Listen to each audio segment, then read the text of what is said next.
पलवल होडल में जजपा पार्टी के जिला अध्यक्ष देवेंद्र सिंह सौरौत ने लोकसभा चुनाव को लेकर की प्रेस वार्ता की और कहा कि हरियाणा में जजपा पार्टी के कई लोकसभा उम्मीदवार मैदान में हैं और फरीदाबाद लोकसभा क्षेत्र से नलिन हुड्डा को चुनावी मैदान में उतारा है। उनके उम्मीदवार को लोगों का बहुत समर्थन मिल रहा है। उन्होंने कहा कि जिस तरह से कांग्रेस पार्टी ने काफी देरी से लोकसभा उम्मीदवारों की लिस्ट जारी की है, उससे उनके जजपा पार्टी के उम्मीदवार को बहुत लाभ मिलेगा। 1 मई को उनकी पार्टी के उम्मीदवार अपना नामांकन भरेंगे। होडल में जजपा पार्टी के जिला अध्यक्ष देवेंद्र सिंह सौरौत ने अपने पार्टी के कार्यालय पर लोकसभा चुनावों को लेकर प्रेस वार्ता की और प्रेस वार्ता के दौरान कहा कि हरियाणा प्रदेश में उनकी पार्टी के उच्च नेताओं द्वारा लोकसभा चुनाव में कई उम्मीदवार मैदान में उतारे हैं और उनकी पार्टी के उम्मीदवारों को लोगों का भारी समर्थन मिल रहा है।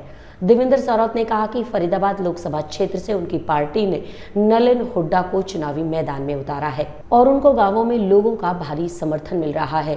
उन्होंने कहा कि उनकी पार्टी द्वारा चुनाव में कई मुद्दे होंगे, उनको लेकर वो लोगों से वोट की अपील करेंगे। उन्होंने कहा कि उनकी पार्टी के डिप्टी सीएम दुष्यंत चौटाला ने भाजपा के साथ मिलकर सरकार चलाई और जो उन्होंने लोगों से वादे किए थे उनको काफी हद तक पूरा करने का काम किया था और उन्हीं कामों को लेकर वो जनता के बीच में जाएंगे। उन्होंने कहा कि प्रदेश के युवाओं को नौकरियों में 75% आरक्षण देने का काम दुष्यंत चौटाला ने किया था, जो यह मामला कोर्ट में चल रहा है, जिसका जल्दी ही फैसला आने वाला है।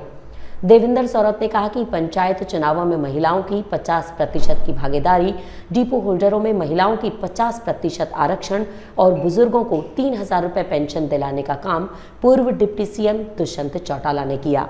उन्होंने कहा कि जो जजपा पार्टी ने अपने घोषणा पत्र में लोगों से वादे किए थे उनको पूर्व डिप्टी सीएम ने पूरा करने का काम किया। साथ ही उन्होंने कहा कि उनकी भाजपा सरकार के साथ लगभग 10 से 15% की भागीदारी थी, लेकिन उसके बाद भी उन्होंने जो जनता से वादे किए थे उनको पूरा करने का काम किया था। उन्होंने कहा कि जो कांग्रेस पार्टी ने देरी से अपने उम्मीदवारों की लिस्ट जारी की है, उससे उनकी पार्टी के उम्मीदवारों को काफी लाभ मिलेगा। उन्होंने कहा कि उनकी पार्टी के लोकसभा उम्मीदवार नलिन हुड्डा 1 मई को अपना नामांकन भरेंगे। नामांकन भरवाने के लिए उनकी पार्टी के राष्ट्रीय अध्यक्ष डॉक्टर अजय सिंह चौटाला और पूर्व डिप्टी सीएम दुष्यंत चौटाला मौजूद रहेंगे। अध्यक्ष जी, ये बताइए कि जिस तरह अब लोकसभा चुनाव का बिल्कुल हरियाणा में बच चुका है और कांग्रेस ने भी अपनी टिकटों की घोषणा कर दी, उम्मीदवार उतार दिए, तो क्या कहेंगे इस बार कि किस तरह का माहौल है आपके जो पार्टी के लोकसभा प्रत्याशी हैं? जननायक जनता पार्टी का बहुत अच्छा रहेगा अपने लोकसभा चुनावों के लिए, क्योंकि लोकसभा चुनावों को देखते हुए भाई दुष्यंत चौटाला जी ने पूरे हरियाणा के कार्यकर्ताओं की मीटिंग लेके जोश भरने का काम किया है।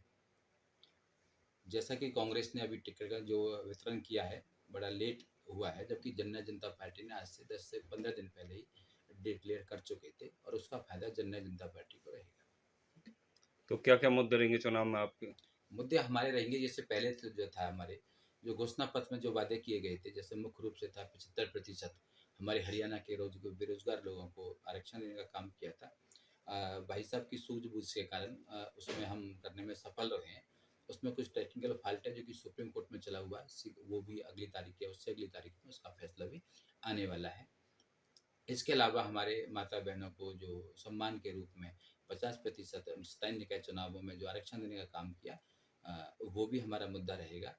इसके अलावा हमारे माता बहनों के लिए जो डिपो होल्डरों में 33% आरक्षण देने का काम किया था। हालांकि हमारा योगदान जो था सरकार के अंदर हिस्सा जो थी वो मात्र 10 से 15% था। मात्र 10 एमएलए हमारे जननायक जनता पार्टी के थे, लेकिन उसके बावजूद भी भाई दुष्यंत चौटाला जी की सूझबूझ और उनकी कार्यशैली की बदौलत अपने वादों को पूरा कराने में सफल रहे। तो नामांकन की कब डेट आ रही है? लोकसभा का जो नामांकन हमारा होना वो 1 तारीख को होना है। इसमें भाई दुष्यंत चौटाला जी जो हरियाणा के पूर्व उप मुख्यमंत्री थे, उनके नेतृत्व में हमारा ये कार्यक्रम रहेगा। इसके अलावा हमारे राष्ट्रीय अध्यक्ष माननीय डॉक्टर अजय सिंह चौटाला जी रहेंगे। बाकी हमारे जितने भी वरिष्ठ नेता हैं और वरिष्ठ कार्यकर्ता हमारे सभी साथी फरीदाबाद को 1 तारीख को नामांकन भरने का काम करेंगे। तो क्या क्या मानते हैं जिस तरह से बीजेपी ने कृष्णपाल को मैदान में उतारा है, उस पर फिर तीसरी बार भरोसा किया, उधर से महेंद्र प्रताप कांग्रेस की तरफ से उम्मीदवार हैं, इनेलो से आपके सुरेंद्र जी तेवतिया जी उम्मीदवार हैं, जेजेपी से आपके उम्मीदवार, तो क्या मानते हैं, किस तरह का मुकाबला मानते नहीं, हैं? मुकाबला बहुत रोचक रहेगा। जननायक जनता पार्टी के प्रत्येक कार्यकर्ता जो है मैदान में उतर चुका है। पिछले भी 2 से 3 दिन पहले भी हमारे जो ललन हुड्डा जी नाम से हमारा बहुत ही वरिष्ठ और अच्छा लड़का जो है उसमें मैदान में है। उसकी बहुत साफ छवि है, कर्मठ है और युवाओं के साथ है, युवाओं के साथ देने वाला है। उन्होंने पिछले अभी 4 से 5 दिन पहले भी दौरा किया था, अपना गाँव करमन से स्टार्ट किया। उसके बाद बिडुकी में कार्यक्रम था, भेंडोली में कार्यक्रम था, माहौली में कार्यक्रम था, हसनपुर में रहा था, जटौली में कार्यक्रम था। उसके अगले दिन फिर चांट में था। तो हम डोर टू डोर जा रहे हैं और अच्छा लोगों का रुझान हमें